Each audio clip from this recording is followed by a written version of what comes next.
Welcome back to St. Lucia's National Symposium on Creativity and Innovation. I'm Nelcia Charlemagne, and we are here at Independence Square in the town of Beaufort to continue the discussions that began this morning. I have the esteemed pleasure of being the moderator for a panel entitled Social Solutions in Action, Fostering Enterprise Through Creative Innovation. St. Lucia stands at an important juncture. With the twin pressures of climate vulnerability and economic fragility caused by ongoing geopolitical actions, we have to harness our extraordinary reserve of creativity, culture, and community resilience.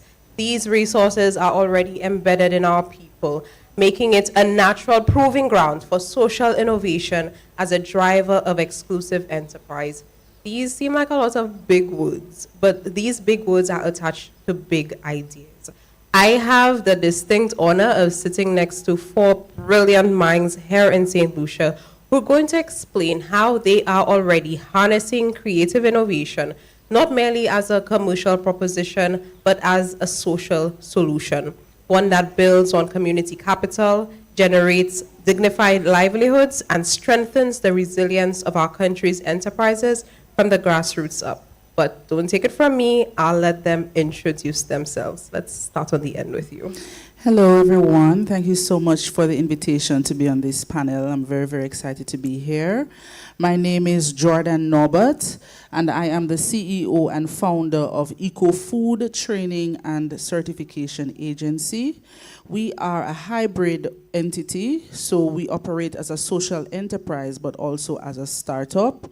And what we do is we provide support to businesses, individuals, in helping them to incorporate sustainability within the food sector. So we work across multiple sectors because we believe in bridging the gap between certain sectors like the hospitality industry, the agricultural sector, and in education. And so with this, we provide support to organizations, businesses, government agencies in helping them embed sustainable initiatives within food systems. Thank you so much. And the lovely lady next to you. Good afternoon, everyone. Good afternoon. Good afternoon, everyone. My name is Diane Félicien. I am the founder and CEO of Donation Foundation. Donation Foundation is actually a non-profit organization where we work with various communities in terms of coming up with creative ideas and creative solutions to a lot of the social ills that we see happening in our society. Our vision at Donation Foundation is innovative volunteerism for nation building. And of course, we have to look for ways as to how we could get more people involved in nation building and more people involved in giving back and coming towards St. Lucia and of course our Caribbean with a lot of solutions to a lot of the social ills we see happening in our society. Thank you. Okay, thank you so much. Good afternoon to all. My name is Miller Charles, and I am the inventor and founder of Life OS Daily. Life OS Daily is an intelligent AI-driven operating system designed to help persons achieve their maximum potential. We have realized that in the event of AI, it has been used as tools to help a human become more productive. But all this productivity is done externally. We therefore decided that we can be innovative enough to design a system whereby AI helps persons develop personally. So in essence, it is a personal development tool and an infrastructure, a learning infrastructure, that any information can be disseminated into daily microdoses to an individual. We understand how the mind works, and therefore we know that for something to become a subconscious act, you need constant repetition. And this is what the AI does. the system comes to you on a daily without you even having to do anything. You put in your identity, you put in your goals, and every day it comes, it gives you affirmations to affirm the identity, and it outlines strategic goals for you to execute on a daily. It reminds you during the day, it checks up on you to see whether you have achieved these goals, and it reminds you in the night again. So it's like an assistant without an assistant, somebody holding you accountable without having somebody there, which we know everybody needs that. Great, thank you so much. And our final panelist. Hi, good day, everyone. My name is Dylan Boulogne, and I am the founder and co-director of Metaform Studio. I am an architect by profession and also a lecturer at the South Louis Community College. So our business is based in the AEC industry, which is the architecture, engineering, and construction industry. My other co-founder is also my wife, who is a civil engineer. And together we've been working on various projects throughout the island. And then what we did notice is that there is a very big gap between the price of materials and the execution. So we have a deficit in trades and a deficit in technical education. Also, the price of material is rising on a daily basis because we almost solely rely on imported material for any and all buildings around St. Lucia. So we came up with an innovative solution where we by using clay soil together with a proprietary blend of materials to create a unique block, which is probably the only one in the Lesser Antilles or in the Lower Caribbean region. It is not new in the sense that we did not invent the mold itself, but what we did was create a blend using the local soils and the different materials available, therefore reducing the cost of housing all the way down by 40%. So the average cost of a home right now sits between $400,000 and $450,000, not including land. Maybe in the north of the island it is more expensive than outside. And the labor is about almost 45% of that cost. And normally labor should be about 30% of the cost. So we are trying to tackle that problem, and I think we've been very successful so far. Thank you. Okay, thank you so much. So as you would have heard, we have a very varied panel who I think really embody the theme today, which is fostering enterprise through creative innovation. Throughout today's discussion, I want you both in the physical audience and those of you viewing on the Government of St. Lucia's YouTube and Facebook platforms to keep 4 themes in mind. Creative capital as social infrastructure, inclusion by design, resilience through enterprise, and creating enabling environments. These 4 themes are the pillars of the discussion that the 5 of us are going to have today. Well, I'll be leading this discussion. They have all of the wisdom and experience within them, and I'm really happy to start off this discussion with our first question. Any one of you can take this question. Don't rush all at once. From your experience, what does social innovation actually look like on the ground in St. Lucia? So you hear of social innovation, but in practice, what does that really mean? Can any of you give me a concrete example of creative problem solving that generated value within the community as well as creating economic opportunities? Who would like to go first? Go ahead. Mic check, okay. Yeah, so with eco-food, well, how I started off with eco-food, first of all, I am a teacher. Well, yes, I'm still a teacher, but I was employed as a secondary school teacher with the government of St. Lucia for almost 10 years before I actually left the teaching service and started my enterprise. Now, I've always had a passion for sustainability and sustainable development, even studying in Jamaica. My background is in hospitality and tourism management. And after deciding to leave teaching to start my enterprise, I realized that education is a key factor if you want to change a nation. right? And this was in the heights of COVID. This drive came to me. I saw how the pandemic really crippled our hospitality and food industry, and I realized that there was a gap in persons not knowing how to integrate sustainability into business in relation to hospitality.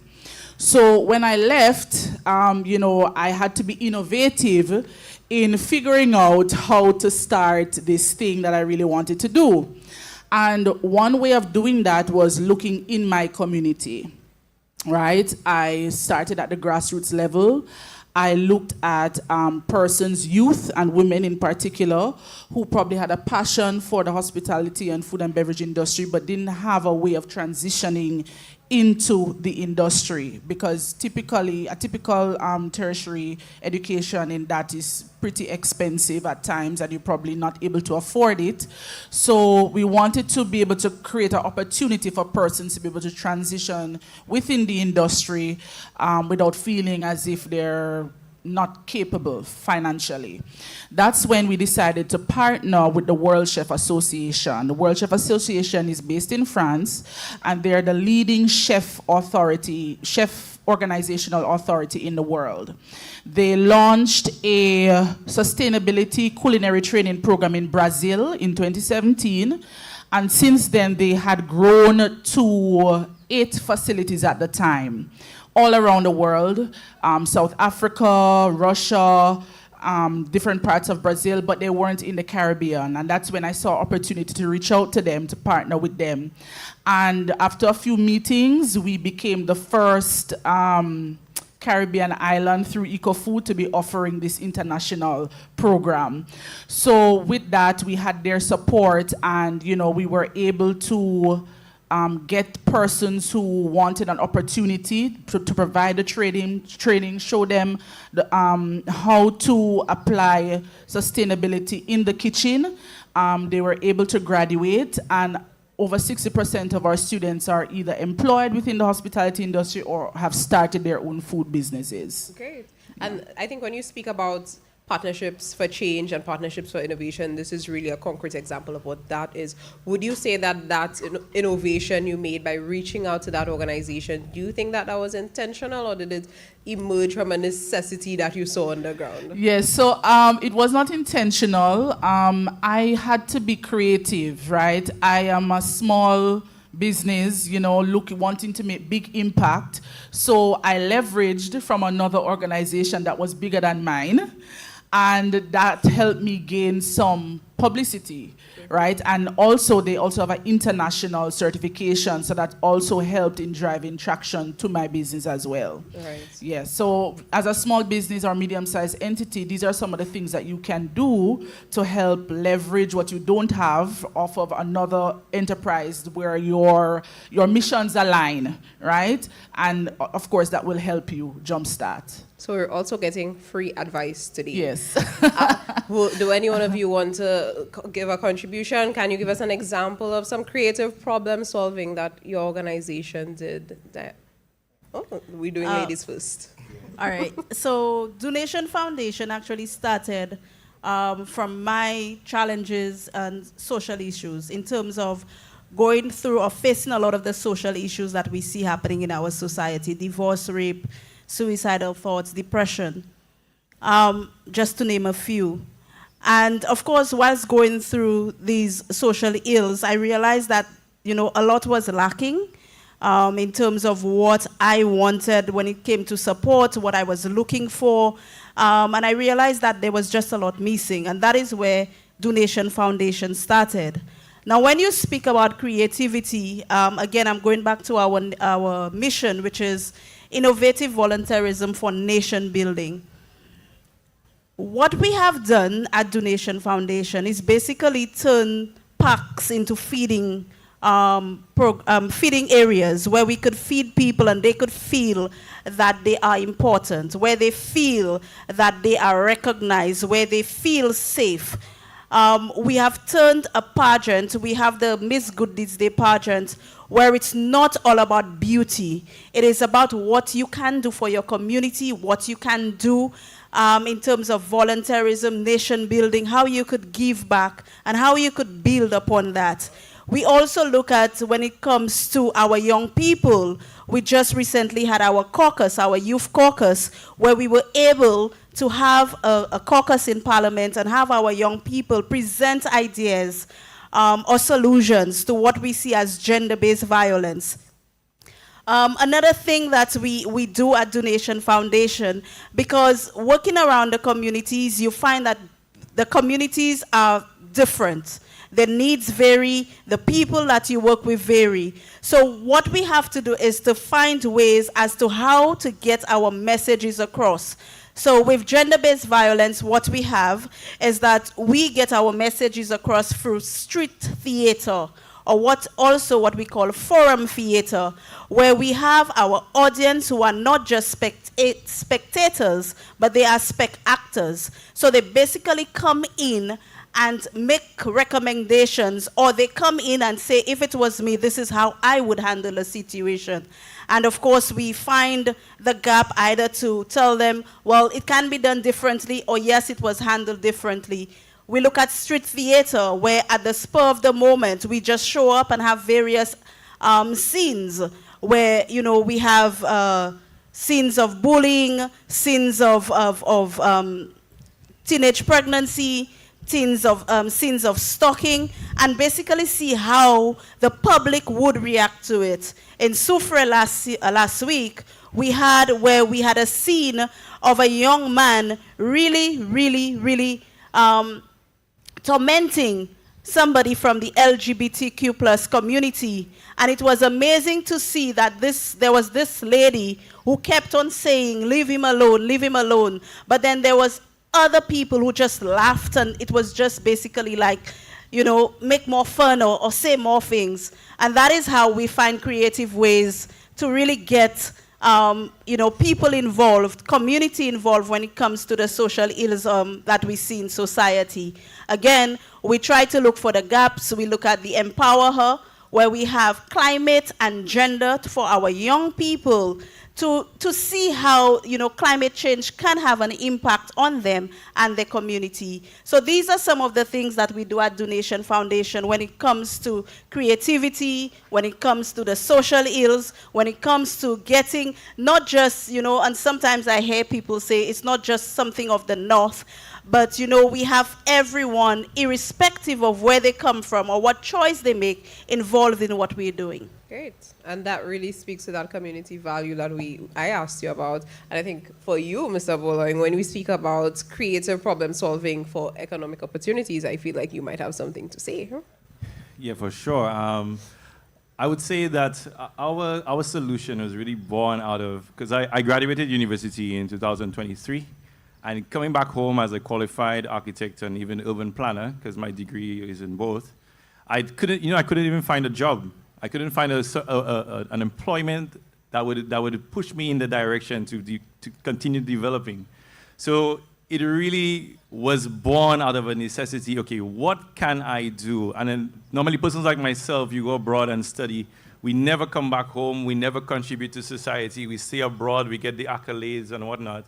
So I told myself and my wife, okay, we need to find something at home where we can feel like we can contribute and also make a living. So it's been a process, and we did a lot of research, a lot of development, understanding what are the unique materials that can be used on island, going through the Ministry of Agriculture, doing that research, and we arrived at this blend, right, of material, using molds that are already established, and also building on that knowledge, because St. Lucia has a lot of wonderful examples of all the construction, especially those that were done in the 1700s by the French and those by the British, of unreinforced masonry that rely on no steel. They exist today. We have the oldest building, intact building in St. Lucia, right outside of Safford Louis Community College. I think it was on the media kind of recently, a monster truck rode up that thing. And if you go inside, it's no steel.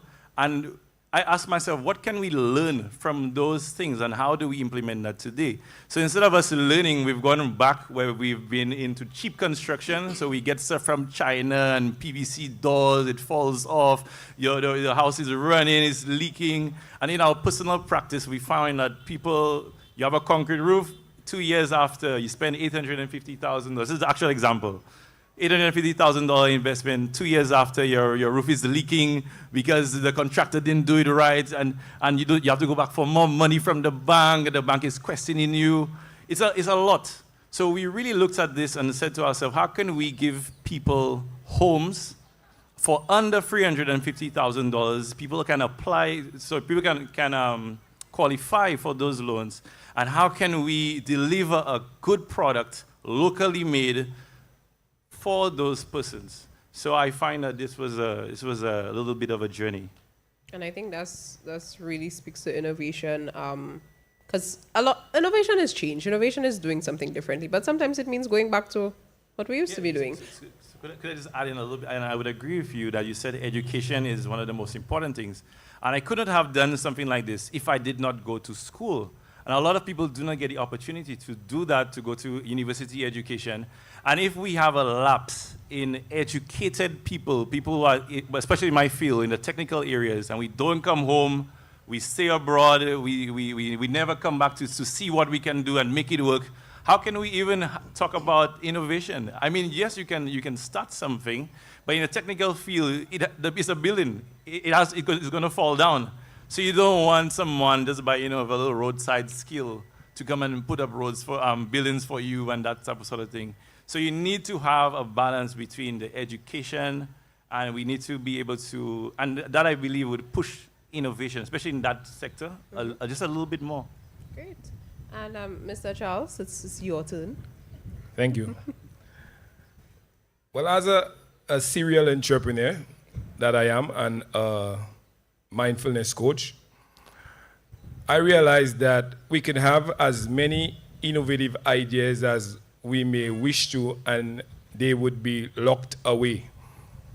There are many of you sitting here in the crowd today with innovative ideas. However, you lack the execution. This is not just you, but it is something that every single person in life can identify with. We always know what we have to do, but we somehow have a problem doing it. This is what LifeOS is here to help with. We understand that with structures in place, motivation is not really needed. With the proper identity to drive your behavior, you will find the necessary results. Our philosophy is simple. Identity drives behavior, and behavior drives results. Resilient communities are built by execution. People who are aware of what needs to be done and them doing it. This is where LifeOS came into play. I realized that people need more structure in their lives. They need more clarity. The brain wasn't meant to be bombarded with 10 million things at one time. If you don't have clarity and you don't have focus, you can't execute.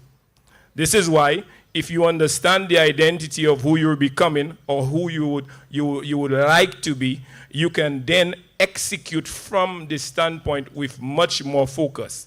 This started as a method of just being personal development, where I used my system to benefit myself daily. Why in the morning? Because if you start your morning on the right foot, your whole day is likely to continue on that level. Now, the idea has expanded so much because I wasn't even aware of what I was building. I have built an entire railroad that any information can be disseminated on there. My son, he's out there, he's an aspiring pilot. And I built a 90-day aviation curriculum. And he receives daily doses of information to his phone. So he's already learning to become a pilot every single day by the information being sent to his phone, and it actually gives him a quiz at the end of the week because I designed it that way. I'm just saying this to show you how this is limitless. You have students that have to learn. You have teachers that want people to understand things. You have customer service training. You have HR pilots. You have awareness programs that you want to give. It is limitless. The fact that the railway is there, everybody has a phone in their hand. You don't have to press no buttons. It comes to you automatically. So therefore, it enhances behavioral change by reinforcement of self-identity on a daily and whatever information that you choose to disseminate through the system. Great. So I think this is our first question. We're just starting. And there's been such a wealth of knowledge and experiences shared already.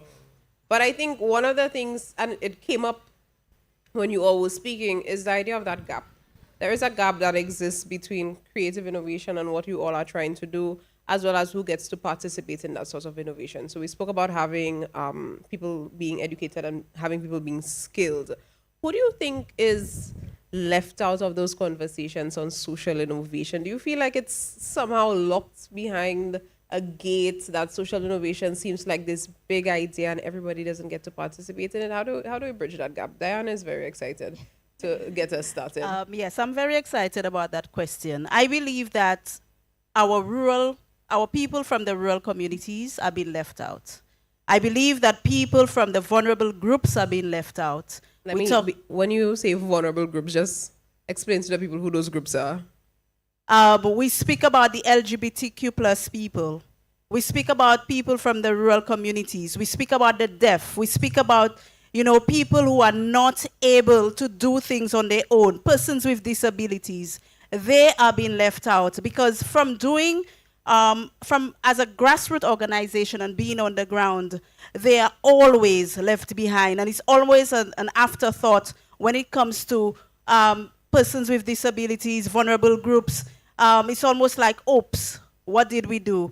I just looked around, and again, I'm looking in the audience. Where are some of our people from the vulnerable groups? These are the people that we often leave behind because of when we look at innovation. Innovation is not just about programs, but we speak about the single mothers, the persons working in the community. We speak about those who cannot read and write. How are we including them in the innovation? How are we doing that? And again, it's a young person creating an opportunity for themselves where there is no opportunities. It's a community organizing itself with systems that always fail or sometimes fail. And these are some of the people that we see that are being left behind. We see SDG number 9, but we also need to speak to SDG number 17, which is partnership for the goals. We cannot do it alone. And that is something that we at Donation Foundation, we are heavy on the SDGs. And I was very happy this morning when I heard our director speak about SDG number 9. But we also need to take about the other SDGs, especially SDG number 17. So we need to come together as a collective body when it comes to a lot of the things that we want to create. We need to ensure that all of these people are part of the discussions. They are in the rooms. They are part of the decision making. And this is how we are going to be inclusive and we are going to be innovative. Great, thank you. Mrs. Norbert, would you like to chime in? Yeah, so in addition to what my colleague said, I would say that I believe, as an educator, being in the system for almost 10 years, I believe that one of the groups in particular, in addition to persons with special needs, and also for the first time we did a pilot with the special education unit in Vieux-Fort with more of their senior students in our a chef program. They did very well. They graduated with the certification. So we are really happy to be a part of that. In addition to that, as somebody coming out of the secondary school environment, I believe that one of the groups that I believe we tend to leave behind are those young people or students that appear to be delinquent. And usually, when you come across young people like that, they're very gifted. But the problem is they don't have proper guidance, they don't have structure, right? And as you said, sir, they're not being I don't know if you could help me out. They are not able to execute properly because the guidance and the systems are not in place. If we only understand that mindset is everything, and sometimes we tend to look at all of the external things too much.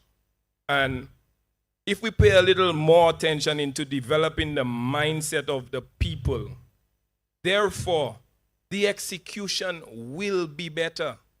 We're trying to give them things to do, hoping that the things will change them, when we need to change them, and then they will produce better things.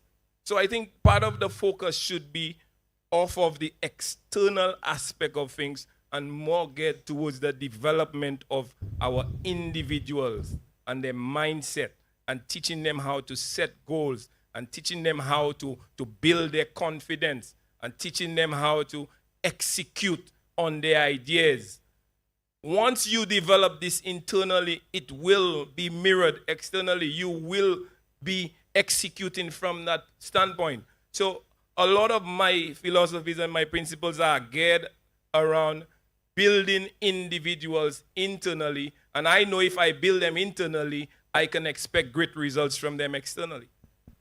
And I just want to bridge that gap and connect the dots and allow you, Mrs. Norbert, to expand on that point. Because I think it was really interesting that you brought up the students that seem delinquent. Yes. Because a lot of times you hear, at least from my experience, that those delinquent students, sometimes the system that they're operating within isn't doing for them what they need. Right. Or sometimes you hear that they're bored because they have passed that level, but they're still stuck.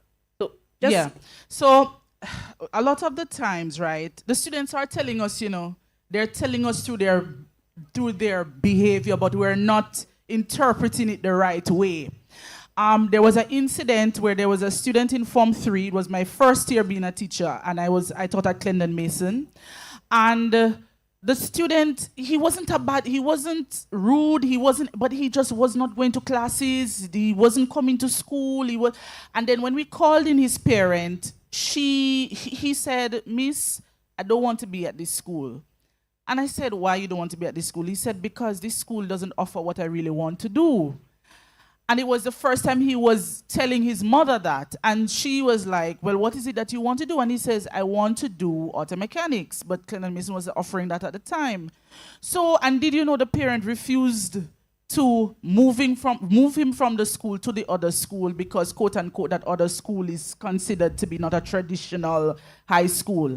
And these are some of the thinking that we need to get rid of, right? Every student, every young person, every person in general, they are intelligent in their own way. Mm-hmm. Just because a child does well and get 9 1s in the CXCs or whatever, that doesn't mean that the child that is doing an auto mechanic course or a cosmetology course is not as brilliant, but just in a different way. Mm-hmm. Are we supporting these other groups of children, right? I'll give you another example. There's a little boy that lives by my home, right? He doesn't go to school regularly. He has a lot of family issues, but we try to help him out as best as we can. This young man goes around fixing bicycles. He's probably in grade 6 or Form 1. I don't even think he started secondary school. And he goes around fixing bicycles. He wasn't taught in a formal institution how to fix a bicycle, but the boy does it. This is what we call brilliance. But you would look at a child like that and say, oh, because the child not going to school and the child giving trouble and whatever, that child should be put aside, right? So we have to provide the systems and the different ways to support these children. Great, thank you so much. Diane, you wanted to say something? Yes, I just wanted to add to my colleague's point. As a delinquent myself, or also a high school dropout, because I'm a high school dropout. I think I was maybe 2 days away from being turned over to the Upton Gardens Girls Center, running away from home. And sometimes, and I'm happy that you brought out that point, because sometimes we see children behaving in a certain way, and the problem is not with the children, it is with what they are facing at the time. It is the problems that they have at home. It is some of the things, you know, that we say to our children. I remember seeing, you know, my menstrual cycle at the age of 11, and I went and I said, hey, mommy, watch blood. And the first thing she said, Pavin ba to akaisia. You understand? So sometimes it goes back to as far as the parents in terms of how they relate and how they make the homes comfortable for the children. Even working with the inmates, or I normally call them the ladies of the Bodily Correctional Facility. These ladies are beautiful on the inside. And some of them has just lost their way along the way. But how are we, society, willing to accept them when they decide to make that change and come back to society? And these are some of the things that we have that we, not just as society, but we as a people, need to be more forgiving and accepting. And that is where I end. Thank you. You ended on a good note. I'll let you give your 2 cents. Right, so I think just like you said, the young people, I think are really, really, it's really my focus. And also as a lecturer at the South Louis Community College, I could see that, especially in the AEC industry, there is very little pathway for those students to either go to university or to go directly to work. And then when you look at meaningful work, so I have 2 students who are with me, well, students and past students. They've been helping me prepare the materials, and they're learning about the different materials. So I hope to expand it over time, but I do see that there is a gap where there are a lot of, I would say, jobs and opportunities available in the trades. However, what are we currently doing to give these persons or these young people an opportunity to tap into that money? And sectors just like construction and agriculture have traditionally been, and still are in very much in a greater degree, what you call a no barrier to entry. For you to be a doctor, you need to have done 10 years and all of this time, and then before you even start earning any money. But if you are 18 years old, you have a good back, you know, you have good hands, you can start to earn money, but you need a structured way to enter the market. And that doesn't mean 2 years of school. You could start learning different trades and start learning different skills very quickly. So with our initiative, we hope to empower these well, right now it's young men. I mean, it's an open call. I got more young men interested. But I do think that young men is a group that we need to start looking at a little bit more in depth, because either they're fixing something or they're killing each other, right? So we just focusing, and it's a part of a bit of a mentorship where I share what I know, the little experience that I have so far, because we do find that there's a lapse also in the mentorship. I mean, I could even pose a question to the crowd, to the older gentlemen in the crowd. How many young men or how many young people are you mentoring? We tend to think that they'll come to us, but why not go and look for them? I'm at the school, I'm teaching people, but it doesn't mean that, yes, I'm impacting different lives, but am I reaching them individually? How am I trying to empower and give them responsibility, therefore to develop the discipline required to be good functioning persons in society?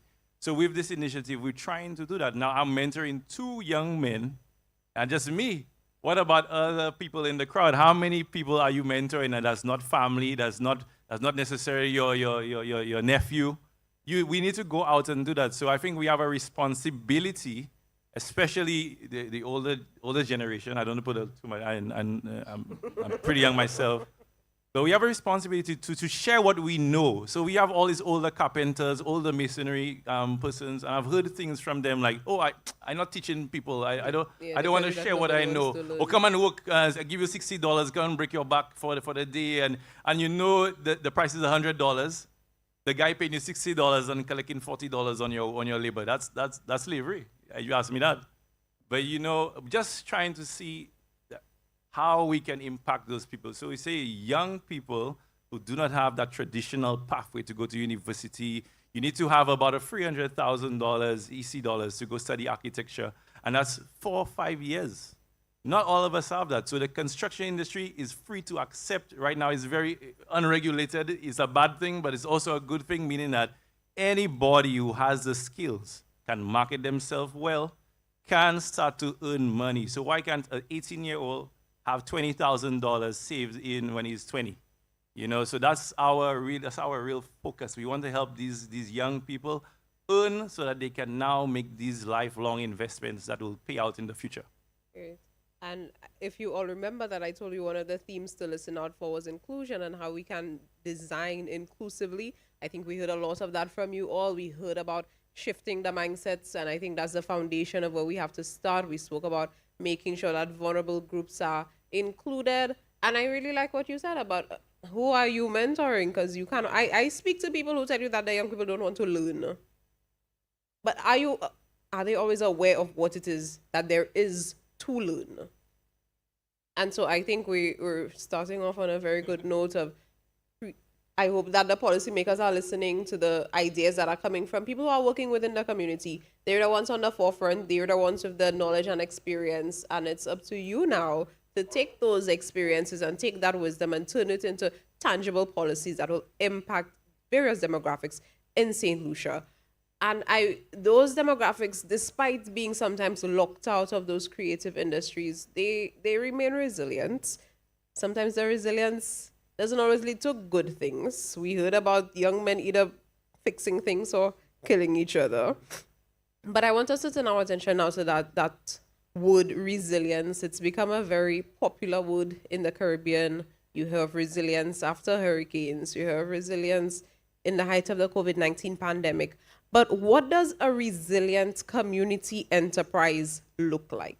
So we want to take away those sometimes it does depend on the external factors, but we want to look inward at what does a resilient community enterprise look like? What characteristics distinguish enterprises that survive those external shocks, whether it's climate, economic, or social, from those that don't? So what is that mindset, or how do we incorporate innovation and creativity to ensure that our social enterprises are resilient? I think when I think of my panel and I think of resilience, the young man next to me comes to mind first. I don't know if you're ready to take on that mantle. I can. I know words like resilience and sustainability tend to be, it's kind of like a buzzword, and you really want to know what is it you're talking about. Resilience is the ability for something to bend and to return to its form. So if you're looking at a resilient enterprise, at least from my perspective, I would really value education.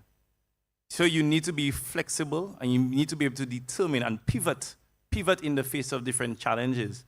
This is not, for example, this is not our first idea. You know, you often hear things from people, and they tell you, you need to focus on one thing. Do not spread yourself too thin.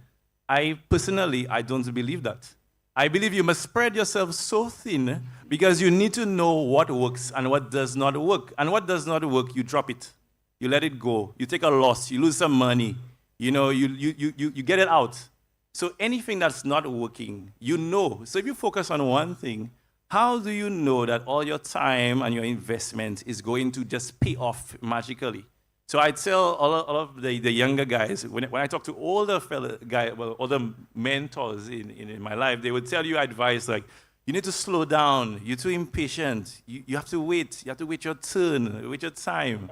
I don't believe that. I believe you have to go out and look and hunt and find. And what doesn't work, you don't be afraid to lose $1,000 in some cases. Just don't be afraid to lose it. As long as you're not hurting people or harming people or end up in the judicial system, you find it. So you need to put your eggs all in one basket and get more baskets and fill them up with eggs. So if one basket breaks, I will never be out of eggs. You know what I mean?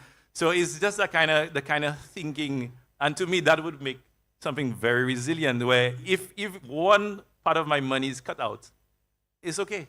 I can still make money on another end because I've pivoted. So with us, we're doing the blocks only because we realize that we cannot. If I'm not supplying my own materials, how am I controlling the cost of a house or a construction project? So yes, I design, but when I design, the contractor takes all the decisions. He does what you call cost cutting. So it's cost cutting. It happens while the project is going on. So they decide to not cover the rebar, not use the waterproofing, not use the this, not use the that, and then before you know it, your house is sinking and you have cracks and whatnot. But on our end, we do what you call planning and coordination. So if I plan and coordinate, how do I control this person who is supposed to do the execution? So why not have everything under one umbrella? So we do planning, coordination, construction management, and now we want to build. And we want to empower young persons to go out and do that, and we act as a support system to them. So they get the support, they get the guidance they need, and why can't they build a home and earn a $20,000 markup? You know, a $100,000 home. With us, we're looking at small homes.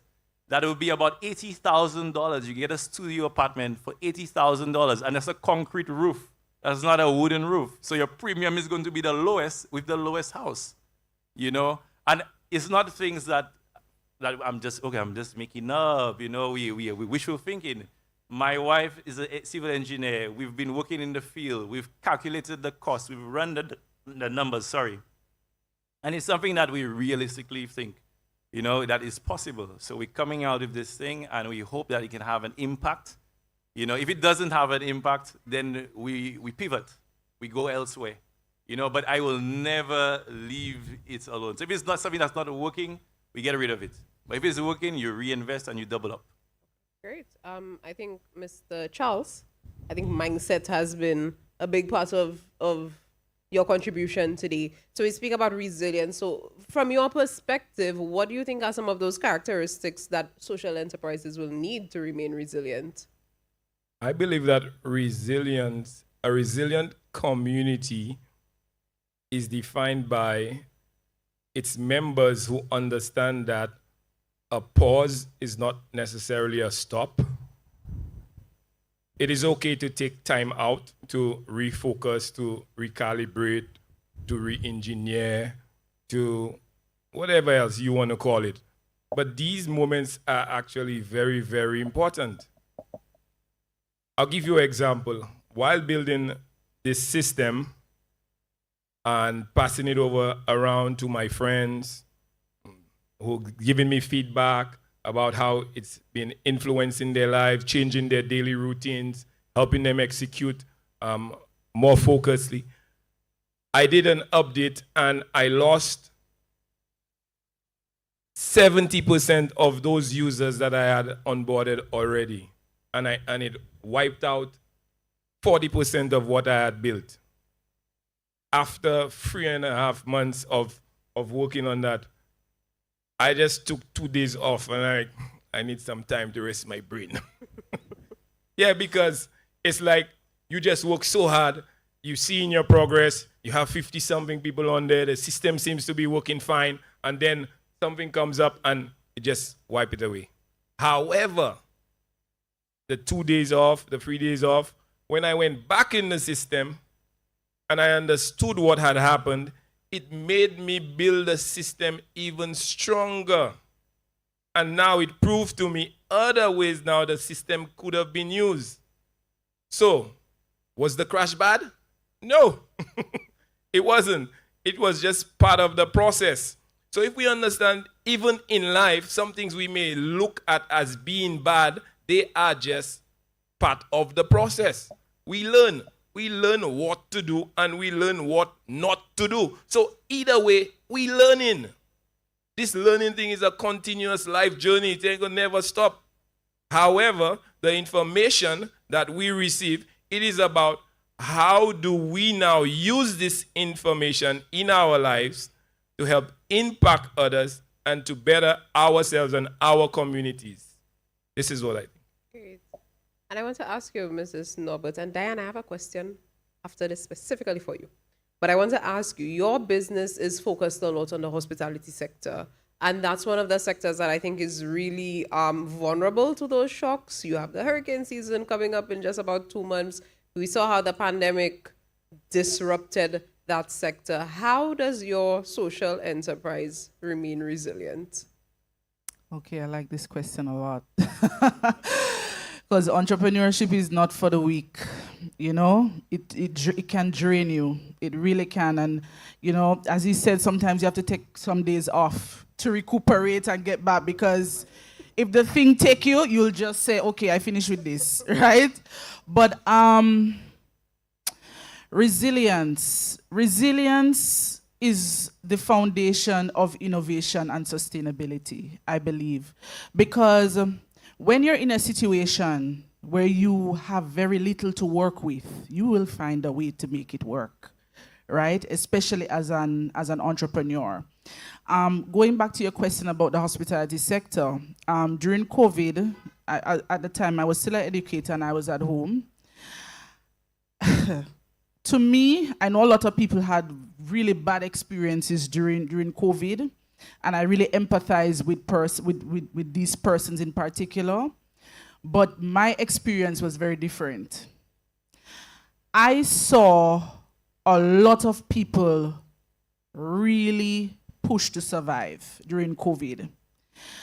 I was literally at my home. I would be at home because we were teaching online at the time. And there was a gentleman, 3 to 4 days a week, he would drive by my home with fresh vegetables, fruits, grown provisions, on repeat, without a doubt. And that in itself alone showed resilience to me, right? He found a way to make, I think he had lost his job because of the COVID pandemic, and he found a way to provide for himself, to provide for his family, and to provide for the community as well, right? When we look at the hotel sector, one of the areas that we focus on the eco-food is waste management, particularly food waste management. Food waste is a big issue within the hospitality industry, and there is no systematic mechanism in place to really manage it efficiently. One way of being resilient within these kitchens is taking an ingredient and using the entire ingredient. How are you being creative? And that's one of the things that we do with our students. If I give you a carrot, how can you use the entire carrot so that there's no waste at all? Using the stem, the main part of the carrot, the skin, how can you do that? Using our ground provisions, how can you use our ground provisions to make innovative dishes and products? Did you know that the melon, right? The melon, the part between the red part that we consume and the skin, the middle that white section, it can be used and be candied, right? So these are, the different ways in which we're trying to encourage persons, even persons that have small food businesses. What are you doing differently from the other person that's selling bacon fried chicken by the road? Right. That's one of the things that I that's one of the first examples I use with my students. Everywhere you go in St. Lucia, it's just a bacon chicken, bacon chicken, bacon chicken. What are you doing? What other ideas can you come up with in being creative with food? There's so many, and information is there. You can go on YouTube. You can go on blogs. We need to open up our minds. Right. Thank you so much for that. Yes, you're welcome. Now, Diane, I did tell you that I had a question just for you. We've spoken a lot about creative innovation. We've spoken a lot about resilience. The information is out there. We can access the information, but we know for a fact that in St. Lucia, there are structural barriers that impede creative innovation and social entrepreneurs as well. So you've been doing this work for quite some time. I think you're in a unique position to let us know whether those barriers are about finance, policy gaps, capacity, or is it something totally different? What do you think is holding back that creative innovation and the ability for social entrepreneurs to succeed? In addition to what you just mentioned, because all of it is part of the barrier, however, what we have is a lot of people, because of where they come from. So for instance, we were in Soufrière and we heard a young lady say because she's from Barron's Drive, they are looked at in a different way. Because, shantytown, they would be looked at in a different way. And a lot of it has to be with stigma in terms of where you come from as an individual, in terms of what your life was before then. And also, when you look at, for instance, some of the social barriers, we speak to sign language. How many of us can have a conversation with somebody who's not able to speak? And that is one of the real barriers that we're seeing in terms of, you know, being able to, and it goes back to as far as education. Maybe what are some of the solutions that we have so that we have a lot of our people that can do sign language, that are able to communicate. We look at, you know, the police station. We look at, you know, other areas where services are offered. So these are some of the barriers in addition to what you mentioned. And I think another thing, again, is we have a lot of our grassroots organization like Donation Foundation who do a lot of work on the grounds, who are in the communities around, on the grounds, basically on the grounds. And the support, the funding is not really available to help them do a lot more.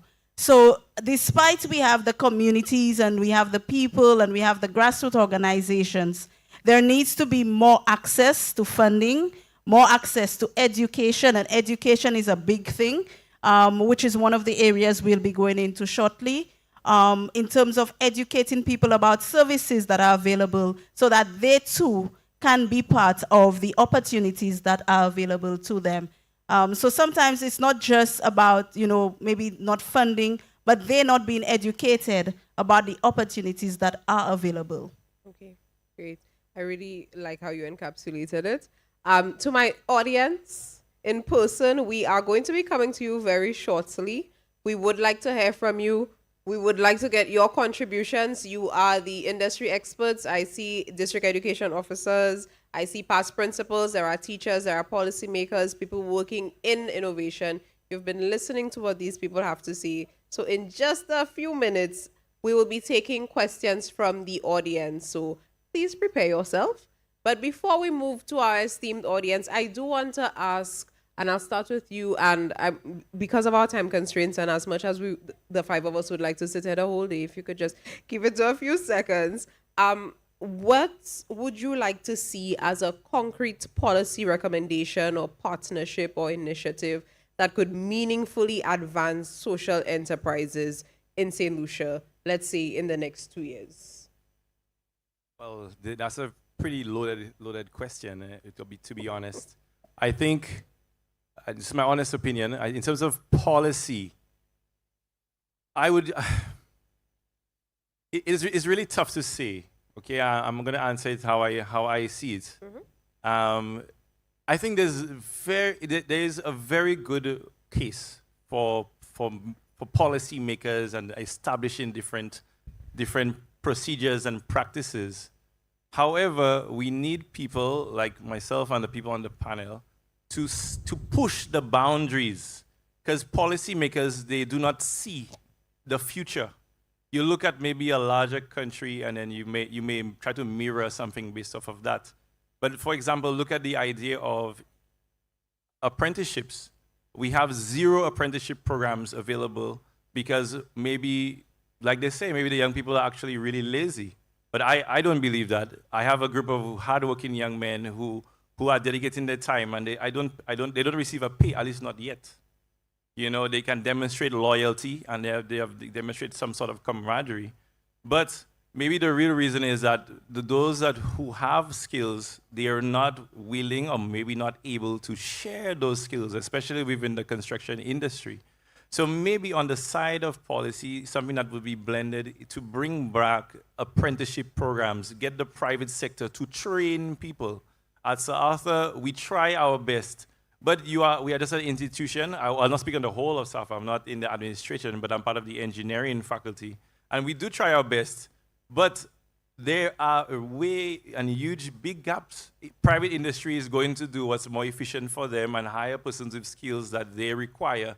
And we cannot always be, or very seldomly, on top of that. So that would be my contribution. Before I go on to any of my panelists, because I do want to prioritize your time in the audience, are any of you prepared to pose a question to the panel or have a contribution? Yes? You going to come forward, please?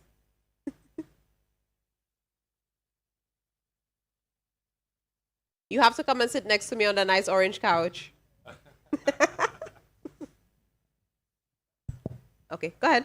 Okay, I am very curious about your panelists' experience with copywriting and patenting? Because you have great ideas like your business, your app. I'm really curious about that because for us laypersons, we hear that it is expensive to do that. And sometimes you have an idea and you don't want to verbalize it or put it out there for fear that somebody else will steal your idea. So how do you protect your intellectual property? What was your experience with that? Well, I'm actually in the process of protecting my intellectual property right now, and I have an international person doing it for me. I don't really believe in the idea of people stealing your ideas. This is just me because I believe everybody's unique. I don't think ideas are there sitting down waiting for anybody to execute them. So if you say it's your ideas and you're not executing, was it really your idea when the person is ready to move before you? So I don't really believe in people stealing people's ideas. Your idea is yours. I don't think anybody could take away what is really, really meant to be yours. And that's just how I see it. However, you need to go through the right channels to protect yourself in this line of business. Mrs. Norbert, you wanted to respond as well? Yeah, so thank you for that question. It's funny because when I actually created my system, that was one of my fears. So it took me a while before I started to really publicize what I was doing. But now I agree with what you say, now that I'm more experienced. But that doesn't negate from the fact that copywriting and trademarking is very, very, very important. There are persons out there that may have access to more resources, more funding, more, than what you have, and they may be able to, take it and move with it. So I would say don't be too paranoid about it, but get it done when you can, right? For me, how I dealt with that was I basically, everything that I was putting out there, I put my face to it. So everything that I was advertising on social media, before, a lot of companies and businesses used to want to separate the founder from the company because if the founder leaves, it will affect the That's not true, right? Visibility and personal branding is very, very important now, especially now when it comes on to if you want to build a very successful business because people want connection, right? So for me, my way of dealing with that was basically putting my face to everything that I basically put out there. Okay, yeah. Great. Folks, we have had a very broad discussion. I personally would love to sit here for the rest of the day, but our symposium today does feature a very packed schedule. Those of you who are here with us physically do have the luxury of being able to speak to our panelists as soon as we get off the stage and in the future. But for now, we have to wrap things up here. So I just want to remind all of you listening on the television, on your screens, and here in person, that innovation without inclusion is just change for the few. What we have explored today is a vision for change for all of St. Lucia, and that work begins as soon as we leave the square today. I've been Nelcia Charlemagne, and it's been my distinct pleasure to carry you through this panel, and I hope that the discussion continues long after today. Thank you so much.